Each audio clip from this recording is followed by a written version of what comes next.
Hey there, Georgie here with Ukraine Matters. In the last couple of weeks, the world of geopolitics has been thrown into the disarray. Every single player is checking their back mirror and their neighbors, seeing who is siding with which alliance, and seemingly all the alliances are now being questioned altogether. Most importantly, despite the efforts from the United States and Russia to push them to surrender, Ukraine still stays strong as the ray of hope and shining beacon of democracy. So over the last couple of weeks, United States have been pushing these narratives of the peace plan. I was really hoping that after the visit of Witkoff and Kushner to Moscow, the whole discussions around the peace plan will die down. Unfortunately, it seems that this weird dance needed to continue for some reason, and we are still being weirdly in this paradigm, despite the fact that it's clear that Russia is not ready to accept any peace deal whatsoever.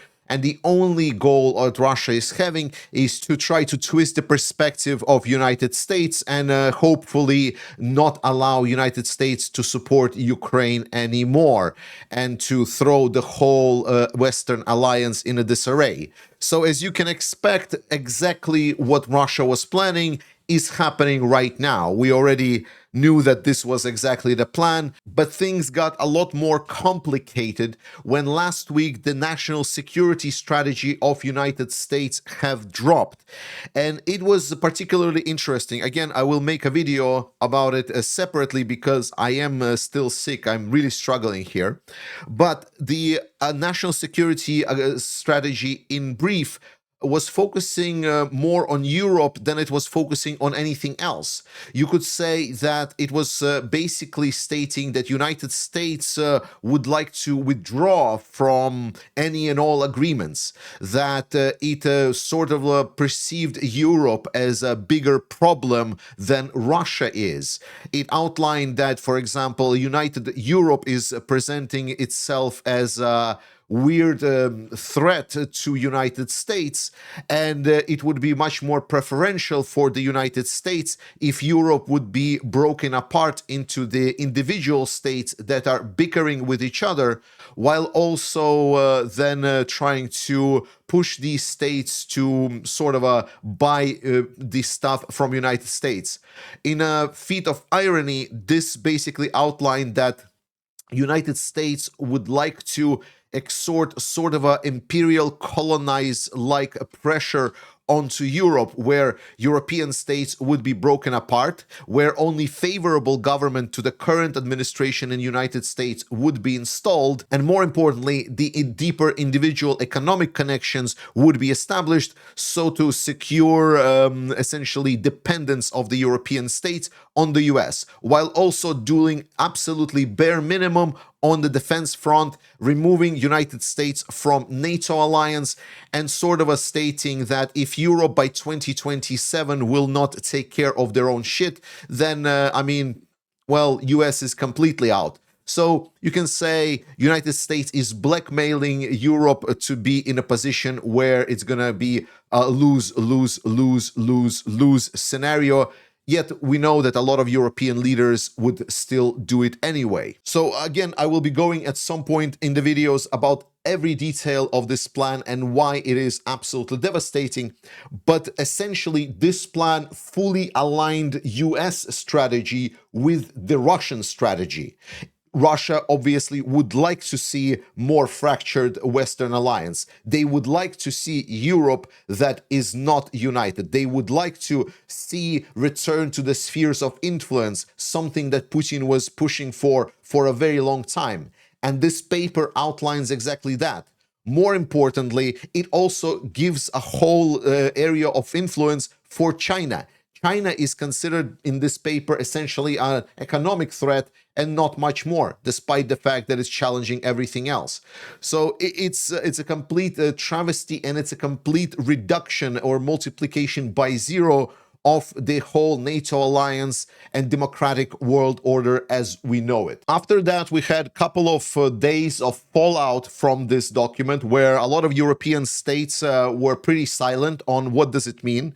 but silently we heard some of the leaks with regards to conversation in between Europeans on what they should do, and some of them were pretty concerned about it and said that they should be stronger on the world stage.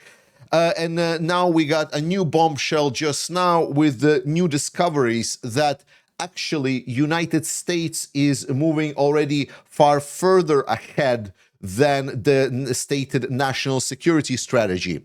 Supposedly, United States want to set up a parallel to G7. We know the G7 is the most powerful democratic states in the world, where democracy was the ruling force. Well, the new US administration doesn't see democracy as the sole important value going forward, and it's more interested to return to the spheres of influence of so-called powerful nations. So in this case, US was pushing to creation of a core five group: US, India, China, Russia, and Japan, that in the view of Washington, they would dominate their own part of the world and they will effectively be the world-defining superpowers. Or once again, this is the multipolar world that Putin was so eager to build and now is being pushed by the United States.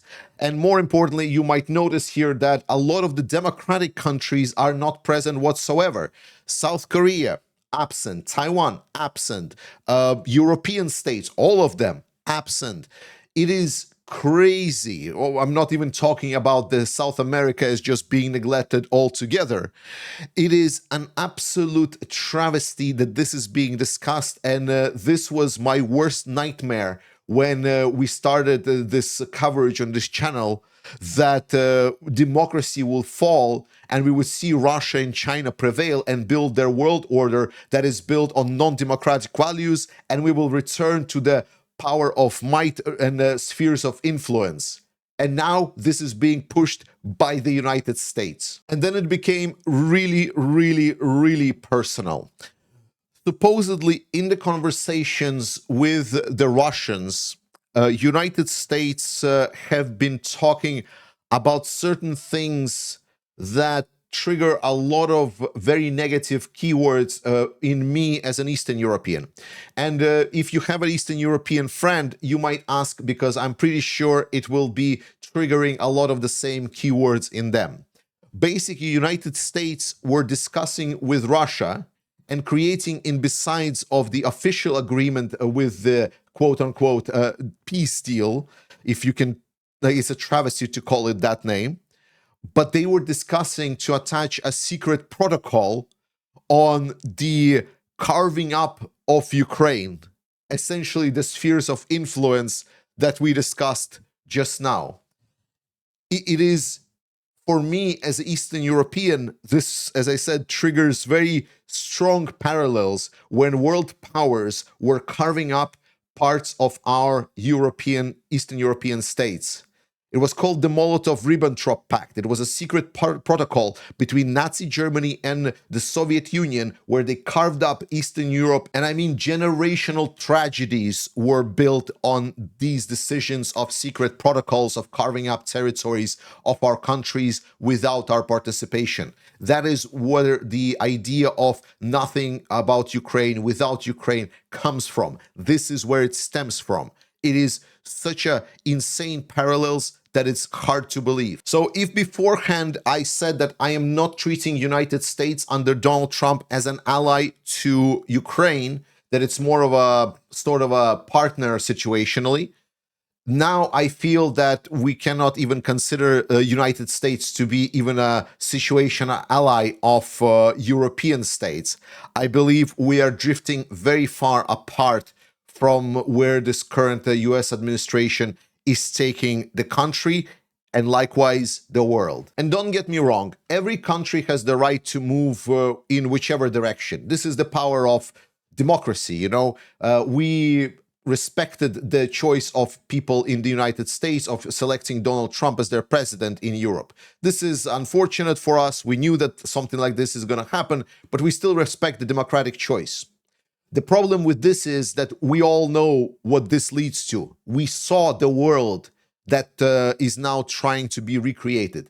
That was not the world of peace. That was not the world of prosperity. That was the world of pain and generational tragedies. But coming back from these nebulous topics to actual things on the ground, and the key and important thing that everyone is trying to move forward with is to support Ukraine more firmly.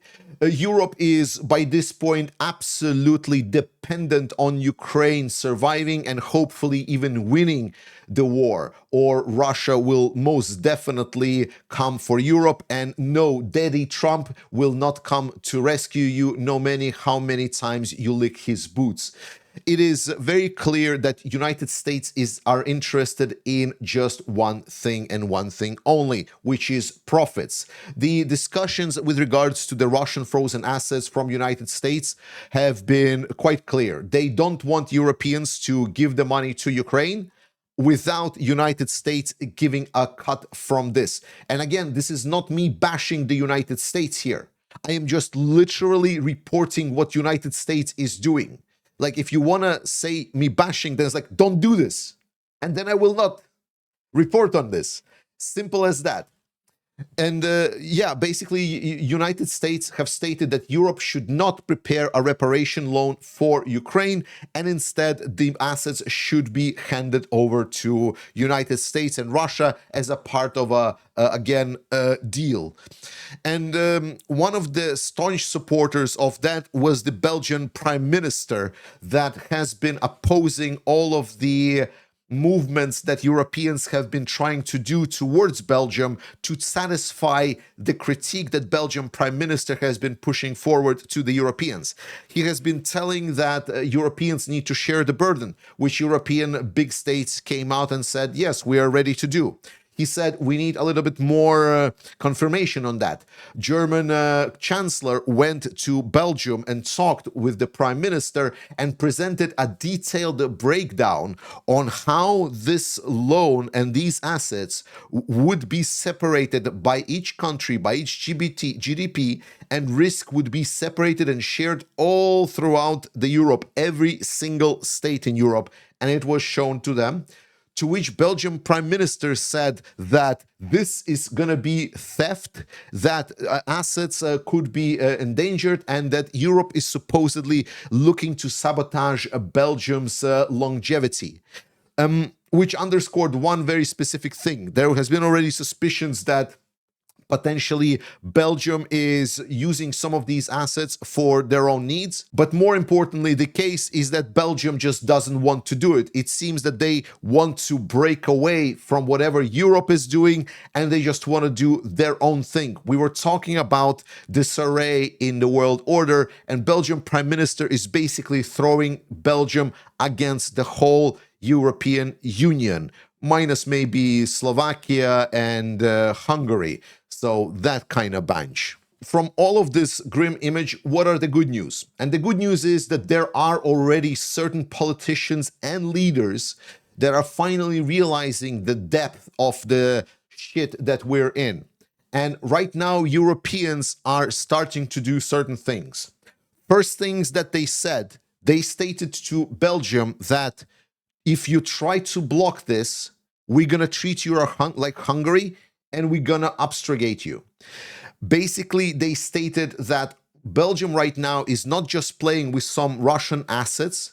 Belgium is not just playing with some kind of prospects. Right now, with the situation that Europe is finding itself in, Belgium is playing with security and existence of European project as a whole. This is the matter of national and international survival for a lot of states and the alliance as a whole. So European states came together and they've triggered the emergency clause to indefinitely immobilize Russian assets. They have triggered the same procedure that was proposed to do during COVID, where there was an existential threat to alliance that allowed for emergency powers to be introduced in the State of the Union.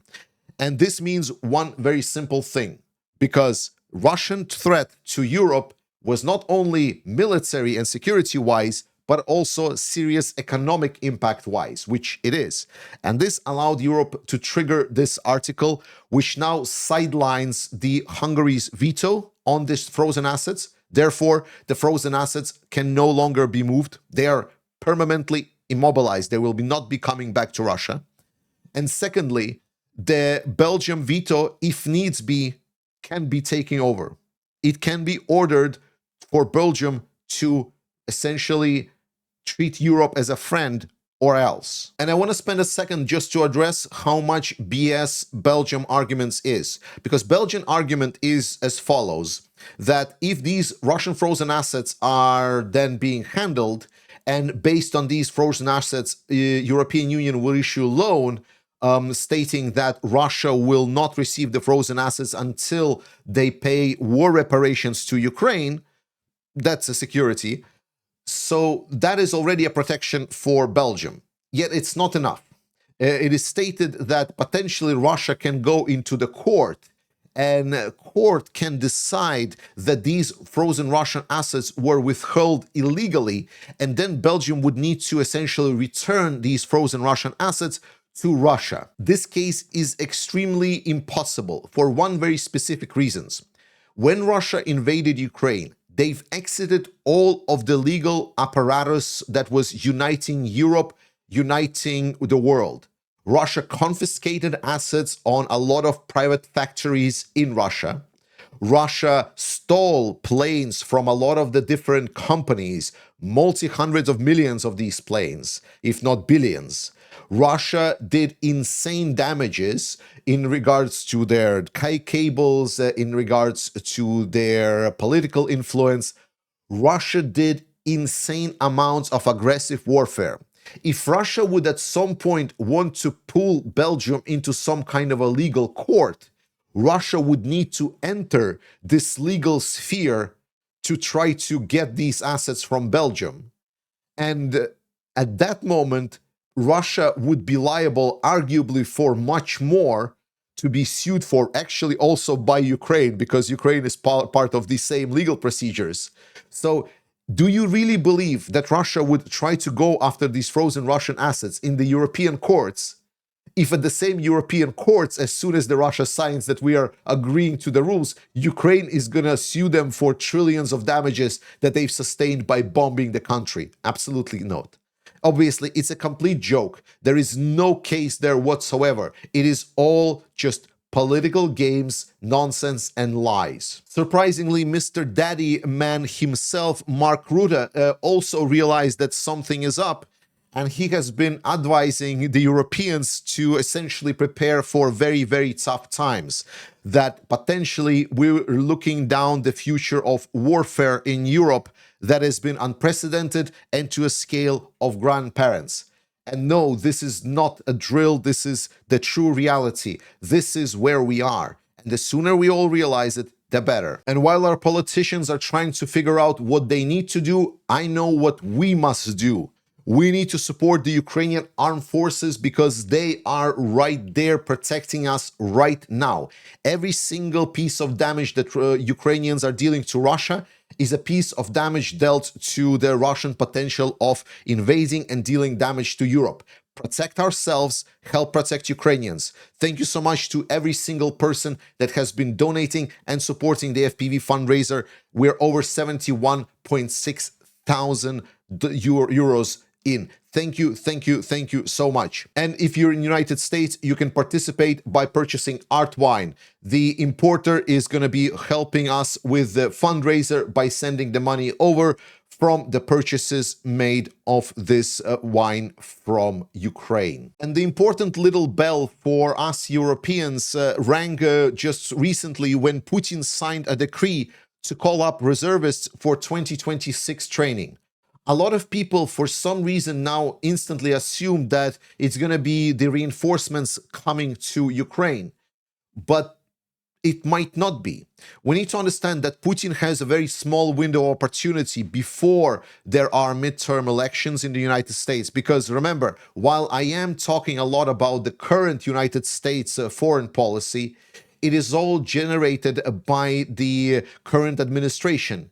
if there is a changes of hands inside of Congress, this instantly gonna slow down any kind of damage that US will be dealing, because absolute majority of population of United States understands really well, and I know you understand it, my viewers from United States, very well, that United States wants Ukraine to win, that United States wants to be allied with Europe, that United States wants to protect democracy, freedom, and put the autocrats and dictators and all of the injustice in this world in their rightful place. I believe that truly. The problem is that now these reservists, until that moment happens, can come, for example, for Europe to start acting up in Europe. It would be a whole different type of threat and situation that we face. We already saw that Europeans are not ready to fully react, especially if it's a hybrid threat. We're still not reacting fast enough and decisive enough. And Putin sees this as a weakness, and the fact that Trump right now is willing to give him pretty much everything that he wants, he sees this as an invitation and a window of opportunity. And guys, I'm calling on this for a very specific reason. I know United States and so on, but United States is United States. They're dealing with their own internal things.